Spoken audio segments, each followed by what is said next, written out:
Today we're diving into the world of skincare technology. We'll be comparing two popular treatments that promise to boost collagen production. So we're going to be talking about non-fractional at-home lasers and at-home radio frequency devices. Hey you guys, before I get into the video, I just wanted to give you guys some good news. So Nira is having an anniversary sale, and the sale will run August 15th through August 20th, 2024. And when you use my link down below and use code LBV10, you're gonna save 30% off the Nira Precision lasers. So getting back into the video. So let's start by understanding what non-fractional at-home lasers do, because I'm specifically talking about the Niras for this video. So these are non-ablative, non-fractional lasers that emit a wavelength of 1450 nanometers of energy that penetrate the skin's surface to stimulate collagen production, improve skin texture, reduce wrinkles, and tighten the skin. So this wavelength does not cause the water in the tissue to evaporate, ablate, but rather the laser energy heats the tissue in a controlled manner. The rise in temperature stimulates neocollagenesis, which is the process in which new collagen is produced in the body. Now let's delve into at-home radiofrequency technology. So first, what is radiofrequency? So radiofrequency is two things. First, it's a type of electromagnetic radiation at a specific frequency range, also known as radio waves.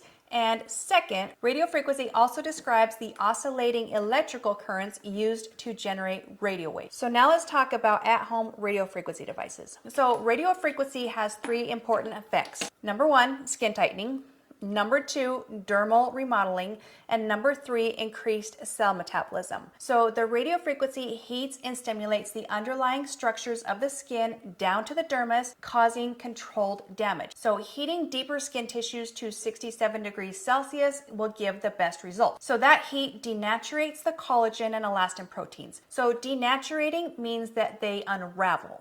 And while that sounds bad, the immediate effect is the collagen matrix contracts and shrinks, creating a lifting effect of the face and tightening lax skin on the body. And this skin tightening is good because it gives a more youthful appearance. So both non-fractional lasers like the Niras and the radiofrequency devices aim to build collagen, but their mechanisms differ. So non-fractional lasers create a controlled microinjury in the skin, and that prompts the body's natural healing process, which includes collagen production. So radiofrequency, on the other hand, heats the existing collagen, causing it to contract and encourage the production of new collagen strands. So I want to discuss my experience with both technologies, plus the pros and the cons. So I want to start with the radiofrequency cons. So con number one with radiofrequency is you have to use the device in a circular motion over an area for a minimum of 4 minutes to be able to heat the deeper tissues. Now, do I know if these are actually heating to 67 degrees Celsius? Probably not, because they are at-home devices. So now if you think about it, 4 minutes is a long time per area to do something. So 4 minutes here, 4 minutes here, 4 minutes here. Like it's time consuming. What is that? Like 16 minutes of time to do radiofrequency. So it just makes it very time consuming, and most people give up before they ever see results. You have to be dedicated to these devices in order for them to work. So con number two is you have to use a conductive gel in order for the waves to target the deeper layers of skin. Not to mention, if you don't, you'll burn yourself. So buying the gel can get costly over time. And to me, gooping gel on my face is disgusting, and I honestly hate it. I hate doing it on my body. Just putting gel on does not sound very appealing to me. Not to mention, most of those gels make my skin on my face break out. Con number three is you can't use radiofrequency over the eyes. That's a big con to me, because this is probably where I need a ton.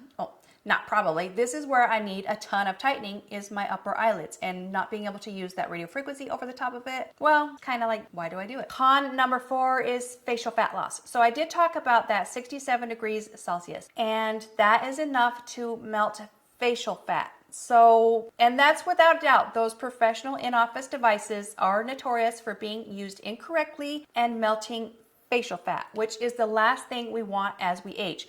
The more facial fat that we can hang on to, the better we are going to age, because our skin's not going to hang down. There's going to be that fat to help hold that skin up. So you do not want to be Grouponing your professional treatments because inexperienced technicians tend to do too deep, too hot of treatments in the mid-face and the cheek area, and a lot of women end up with melted facial fat. So pay for experience if you choose to do in-office treatments. If you are opting to do at-home radiofrequency devices, these, like I said, these typically do not get hot to the degree that the professional devices do and are safe for at-home use. Duh. So let me get into a pro of radiofrequency. So these devices can be pretty affordable, and that is the only pro that I have for at-home radiofrequency. So now let's get into the non-ablative Nira cons. Con number one, I think the original precision laser might have some manufacturing defects and get needlessly hot. I've had 2 of these and I haven't personally experienced that, but to me, pain is beauty. So I just deal with level 5. I can get through it. I've never had a burn, but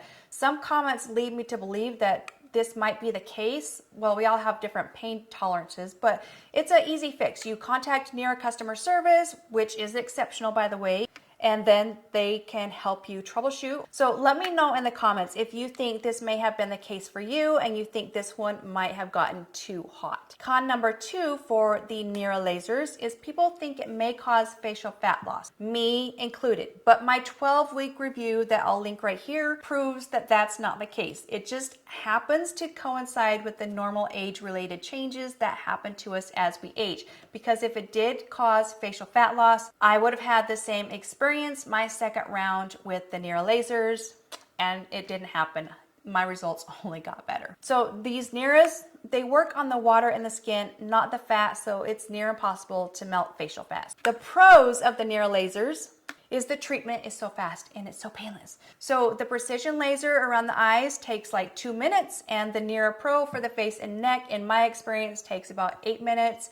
So that's 10 minutes total, and that is totally doable for everyday use. Like anybody can carve out 10 minutes of time. So this is a pro con. So this could be considered a con at first, but in the long term, it will be a pro because you will save not buying those conductive gels with these lasers. So while they may be more expensive up front, you have to think about the lifetime cost savings of not buying those gels, and not to mention the cost savings over getting these types of treatments done in the office. That's going to cost you a pretty penny. Pro number 3, you can use the Nira laser technology all over the eye, which means you can finally tighten that eyelid skin. So I want to get into my experience. So I've used radiofrequency for 3+ years, and I have only seen the tiniest amount of skin tightening. And I mean so small that it's not even worth the time that I have to dedicate to the treatment. So I've all but given up on radiofrequency. With the Nira lasers, well, this one specifically, with the Nira laser, I saw visible results at 12 weeks. I mean, just look at that. I wanted to hate the Nira lasers.